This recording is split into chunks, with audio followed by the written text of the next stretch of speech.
Salam hormat semuanya. Hari ini saya akan menjelaskan mengenai apa yang sudah saya pelajari pada studi keamanan internasional dari sesi 9 sampai sesi 15. Dalam studi keamanan, kita juga belajar mengenai level of analysis. Ada 5 tingkat analisa yang sering digunakan. Yang pertama itu ada sistem internasional, subsistem, unit, subunit, dan individual. Dalam studi keamanan internasional, kita juga mengetahui bahwa di dunia keamanan terdapat 4 asumsi penting, yaitu security in or for what, security for what, dan security by what means. Baik, saya akan memulai penjelasan saya pada sesi 9. Sesi 9 menjelaskan mengenai keamanan nasional dan apa yang bukan keamanan nasional. Keamanan nasional merupakan suatu cara di mana negara berusaha untuk melindungi nilai-nilai internalnya dari ancaman pihak luar dan menjaga bangsanya secara menyeluruh. Rakyat dan bangsa menjadi urutan pertama atau prioritas apabila suatu negara dalam keadaan diserang atau dalam keadaan bahaya. Pertahanan nasional sendiri dari serangan teroris dan serangan lainnya secara luas dapat dipahami sebagai bagian dari keamanan nasional dan telah meningkat menjadi masalah utama bagi keamanan nasional. Karena keamanan nasional mencakupi pertahanan nasional dan perlindungan serangkaian kepentingan geopolitik, ekonomi, dan kepentingan lainnya. Maka dari itu, keamanan nasional tidak hanya mempengaruhi kebijakan negara dalam bidang pertahanan, tetapi juga kebijakan luar negeri dan kebijakan lainnya. Kebijakan luar negeri dan kebijakan pertahanan harus dapat saling memperkuat, bukan sebagai zero sum trade-off, di mana dalam jika satu pihak memperoleh keuntungan, maka pihak lain tidak mau kalah. Apa yang bukan keamanan nasional? Tentang keamanan nasional, negara harus dipandu tidak hanya dengan pemahaman yang masuk akal tentang apa yang benar-benar vital bagi keamanan negara, tetapi juga oleh apa yang secara praktis dapat diharapkan oleh negara untuk dilakukan dan tidak dilakukan oleh pemerintah. Maka dari itu, sangat penting untuk dapat mendefinisikan apa yang bukan keamanan nasional. Cara terbaik untuk melakukan ini adalah dengan menetapkan kriteria-kriteria yang jelas tentang apa yang sebenarnya merupakan ancaman terhadap keamanan nasional. Contohnya seperti apakah ancaman ini benar-benar mengancam masyarakat negara dan negara tersebut secara menyeluruh? Dapatkah hal ini ditoleransi atau harus dihilangkan? Apakah negara tersebut memiliki saran yang tepat untuk mengalahkan, menahan, atau mempengaruhi ancaman tersebut? Jika tidak, dapatkah negara memperoleh saran-saran tersebut dalam jangka waktu yang wajar untuk dapat membuat perbedaan dan dengan biaya yang terjangkau? Apakah ancaman itu internal atau eksternal? Jika internal, apakah ancaman itu benar berasal dari sumber-sumber asing, melanggar hukum dan tidak konstitusional, dan dengan demikian dapat dipahami sebagai tindakan yang memberikan resiko terhadap kebebasan masyarakat, atau apakah ancaman ini semata-mata tindakan penyampaian pendapat atau protes yang sah? Pertanyaan-pertanyaan tersebut tidaklah sulit. Pertama, keamanan nasional bukanlah sesuatu yang hanya mempengaruhi kesejahteraan warganya. Sebaliknya, keamanan nasional menyangkut keselamatan, keamanan, dan kebebasan mereka. Sudah menjadi hal yang umum untuk melihat ketidakadilan sosial yang dirasakan sebagai masalah keamanan nasional. Tetapi persepsi ketidakadilan dan ketidaksetaraan sosial adalah masalah domestik, bukan masalah keamanan nasional. Baik, kita lanjut pada sesi 10 mengenai Green Strategy. Green Strategy mencakup lebih dari bidang militer dan membahas kehidupan sosial negara. Green Strategy memperhitungkan juga mengembangkan sumber daya dan sumber daya manusia negara. Ada pula moral yang berperan menjamin keinginan untuk bertanggung jawab dari warga negaranya, juga relevan untuk dapat dianggap sebagai sebuah bentuk dari kekuatan nasional. Green Strategy juga meregulasi distribusi kekuasaan antara lembaga dan dengan antar industri. Terlebih lagi, daya serang hanyalah salah satu instrumen strategi besar yang perlu memperhitungkan dan mengaplikasikan tekanan kekuatan finansial, tekanan diplomatik, tekanan komersial, dan juga tekanan etnis atau moral. Meski pandangan sebuah strategi hanya terbatas di perang, Green Strategy juga memandang perdamaian setelah perang. Green Strategy tidak hanya gabungan dari berbagai instrumen, tetapi juga regulasi penggunanya untuk menghindari tergantungnya perdamaian dan dari keamanan yang ada di negara. Green Strategy yang dikembangkan oleh suatu negara akan menghasilkan konsekuensi yang signifikan dalam menjamin perdamaian, namun juga merubah objek politik dalam perang-perang sebagai elemen dari Green Strategy. Ada juga yang mendefinisikan inti dari Green Strategy ini berbeda pada kebijakan yang dapat dijalankan oleh pemimpin sebuah negara untuk dapat menyatukan elemen militer serta non-militer demi mengembangkan dan mewujudkan kepentingan negara dalam jangka panjang. Green Strategy berhubungan dengan menggabungkan semua elemen dalam keadaan damai maupun perang untuk mengejar tujuan nasional dan juga berhubungan dengan keamanan nasional. Tidak ada green strategy bisa diharapkan selalu berhasil jika mengabaikan keterbatasan nasional. Para pemimpin negara-negara kecil tidak dapat berharap untuk dapat beroperasi secara sepihak untuk jangka waktu yang lama dan masih mencapai tujuan nasional mereka. Sebagian besar negara menggunakan green strategy dengan mengandalkan pembangunan koalisi dan memanfaatkan kemampuan nasional mereka yang unik untuk mencapai tujuan mereka. Tidak banyak dan bahkan sedikit negara dalam sejarah memiliki sumber daya untuk bertindak sendirian. Para pemimpin harus terus-menerus melakukan inventarisasi aset-aset nasional mereka dan menyeimbangkannya dengan gaya strategi mereka. Berikutnya di sesi 11 mengenai human security. Human security memiliki dua komponen utama, kebebasan dari rasa takut dan kebebasan dari rasa kekurangan. Pada tingkat global, keamanan manusia tidak lagi berarti perlindungan terhadap ancaman serangan nuklir saja. Sebaliknya, keamanan manusia berarti mencakupi ancaman-ancaman seperti kemiskinan global yang melintasi batas-batas internasional dalam bentuk obat-obatan terlarang, HIV, AIDS, perubahan iklim, migrasi ilegal, dan terorisme. Dalam human security ada 7 kategori ancaman. Yang pertama itu ada economic security. Keamanan ekonomi membutuhkan jaminan pendapatan besar dasar biasanya dari pekerjaan produktif dan remuneratif. Tetapi hanya sekitar seperempat penduduk dunia yang saat ini kemungkinan aman secara ekonomi. Artinya banyak orang di negara-negara kaya saat ini merasa tidak aman karena pekerjaan semakin sulit ditemukan dan dipertahankan. Lalu yang kedua ada food security. Food security berarti bahwa semua orang memiliki akses makanan pokok dan dengan hal ini bahwa masyarakat memiliki akses untuk mendapatkan makanan dengan menanamnya sendiri, membelinya, atau dengan memanfaatkan sistem distribusi makanan publik. Ketersediaan pangan dengan demikian merupakan syarat yang penting dan diperlukan. Tetapi tidak selamanya kesediaan yang cukup tidak menjamin tidak adanya kelaparan, bukan karena tidak tersedia, tetapi karena mereka tidak mampu membelinya. Lalu yang ketiga adalah health security. Baik di negara berkembang maupun di negara industri, ancaman terhadap keamanan kesehatan biasanya lebih besar bagi kaum miskin. Orang-orang di daerah pedesaan, terutama pada anak-anak. Di negara industri, kaum miskin dan ras minoritas lebih mudah terpapar penyakit. Kaum menengah ke bawah dan kaum miskin pada umumnya memiliki jaminan kesehatan yang kurang. Berikutnya ada environmental security. Manusia mengandalkan lingkungan fisik yang sehat dengan asumsi bahwa kerusakan apapun yang mereka timbulkan pada bumi pada akhirnya bisa pulih kembali. Hal ini jelas tidak demikian. Karena industrialisasi yang intensif dan pertumbuhan populasi yang sangat cepat telah membuat planet ini berada di bawah tekanan yang tidak dapat ditoleransi. Ancaman lingkungan yang dihadapi negara-negara merupakan kombinasi dari degradasi ekosistem lokal dan sistem global. Berikutnya ada personal security. Tidak ada aspek lain dari keamanan manusia yang lebih penting dari keamanan dari kekerasan fisik. Di negara miskin dan negara kaya, kehidupan manusia semakin terancam oleh kekerasan yang terjadi.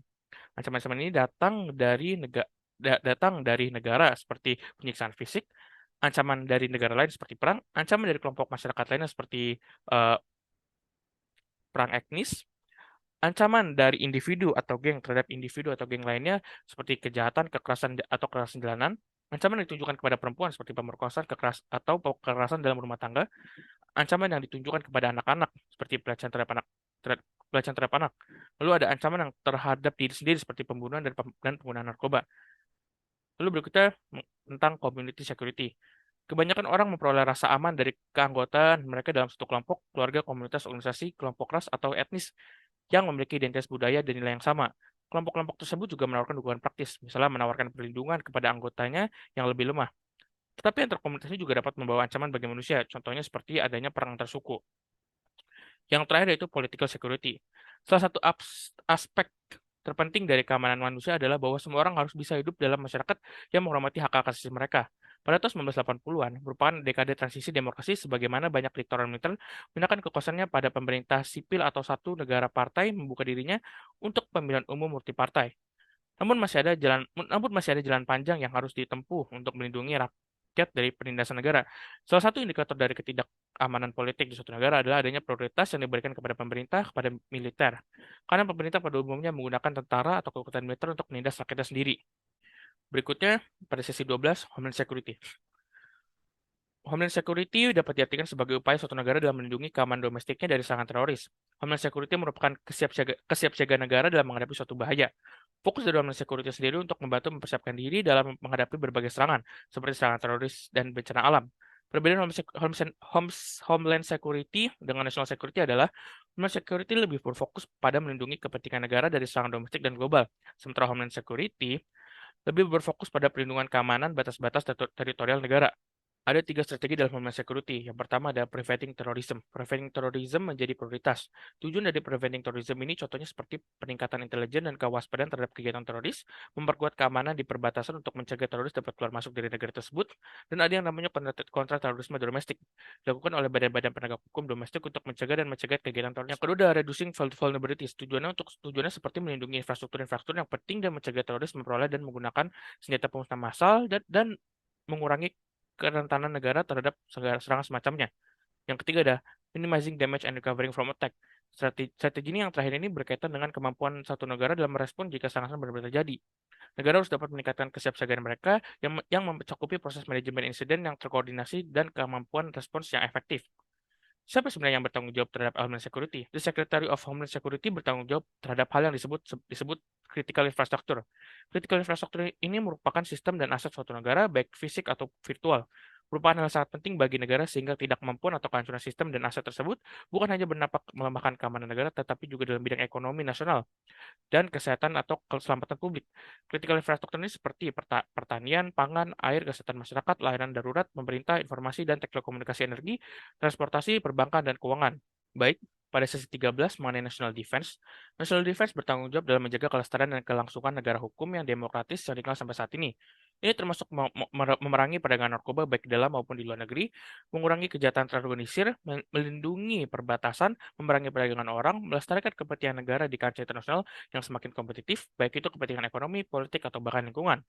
Selain itu, National Defense juga memiliki fungsi memelihara bangsa, melindungi kepentingan bangsa di luar negeri, menjaga keutuhan rakyat atas wilayah hukumnya yang berkontribusi pada perdamaian dan keamanan. Keamanan seperti itu juga dapat didefinisikan sebagai kondisi perlindungan kolektif dan individu dari anggota masyarakat terhadap ancaman untuk kelangsungan hidup dan otonominya. Artinya, keamanan yang dimaksud di sini tidak hanya mencakupi masalah keamanan tradisional yang hanya berfokus pada perang, tetapi juga masalah keamanan non-tradisional seperti masalah politik, sosial, dan ekonomi yang dapat menjadi ancaman bagi negara. Oleh karena itu, pertahanan, kedaulatan, dan keamanan nasional saling terkait. Baik, kita berada pada sesi 14 mengenai cybersecurity. Cybersecurity bertolak belakang terhadap asumsi umum yang berkaitan dengan ruang dan waktu. Hal ini terjadi karena serangan cyber terjadi melalui informasi modern dari jaringan komunikasi yang dapat dilakukan dari manapun dalam waktu yang sangat singkat. Hal ini menunjukkan proses globalisasi tidak hanya berdampak positif, tetapi juga berdampak pada pengembangan ancaman baru bagi peradaban. Terorisme dan ancaman nasional hanya berubah di bawah pengaruh globalisasi dan informasi revolusi internet. Kerjasama dan da- kerjasama dan berbagi intelijen sangat penting untuk mencegah ancaman cyber secara efektif. Domain dunia maya memiliki pengaruh besar pada transformasi keamanan internasional dan konsep keamanan itu sendiri. Banyak ahli yang menyoroti perlunya pemahaman dan pengaturan doktrin cyber security yang baik. Ancaman cyber merupakan ancaman yang sangat serius, membuat tidak stabil dan terus meningkat. Teori dan strategi intimidasi yang dirancang dan diterapkan selama Perang Dingin tidak dapat lagi diterapkan di dimensi cyber. Proses internasionalisasi dan globalisasi secara tak langsung telah mengurangi kedaulatan negara dan batas-batas negara. Ini mencerminkan dalam inti kebijakan keamanan negara. Dalam konteks ini, sebuah konsep baru, konsep keamanan manusia, muncul dalam teori dan praktik politik. Berbeda dengan konsep keamanan tradisional, keamanan nasional yang lebih menekankan pada keamanan individu, bukan negara. Contoh dari serangan cyber itu seperti, pertama, malware melalui lampiran browser internet, email, atau kelemahan sistem lainnya. Yang kedua, ada denial of service, DOS, untuk mencegah penggunaan sistem dan jejaring komputer. Yang ketiga, ada deletion of transformation, atau leaving message, ke situs pemerintah dan komersial untuk tujuan propaganda atau untuk mengganggu penyampaian informasi. Yang terakhir, ada penyusupan ke dalam sistem untuk pencurian informasi rahasia dan atau hak milik, mengorbankan data, atau menggunakan sistem untuk meluncurkan serangan terhadap sistem lain. Baik, pada sesi terakhir, mengenai terorisme.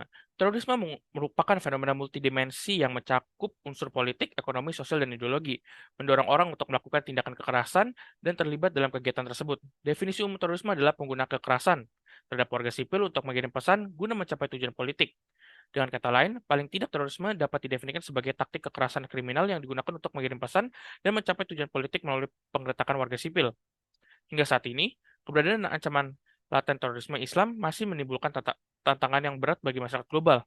Dan salah satu cara untuk mengatasi tantangan tersebut adalah dengan memanfaatkan pengetahuan kita tentang faktor atau elemen multidimensi yang menentukan atau menyebabkan orang melakukan serangan teroris dan aktivitas lainnya yang berkaitan dengan radikalisme.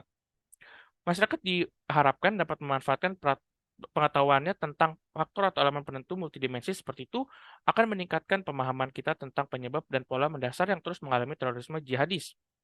Selain itu, masyarakat perlu sadar bahwa menyamakan agama Islam dengan terorisme itu adalah hal yang salah. Itulah sebabnya ekstremis Islam yang menganjurkan tindakan terorisme dapat disebut sebagai teroris Islam, yang berusaha menutupi tindakan mereka dengan perangkap agama Islam. Dalam hal ini, mereka menggunakan argumen berbasis agama mereka sendiri untuk membenarkan tindakan kekerasan mereka. Kebijakan penanggulangan terorisme Indonesia perlu dimutakhirkan dan diintegrasikan dengan baik dengan kebijakan dan strategi besar nasional Indonesia agar dapat mengatasi keberadaan dan ancaman laten terorisme Islamis di Nusantara.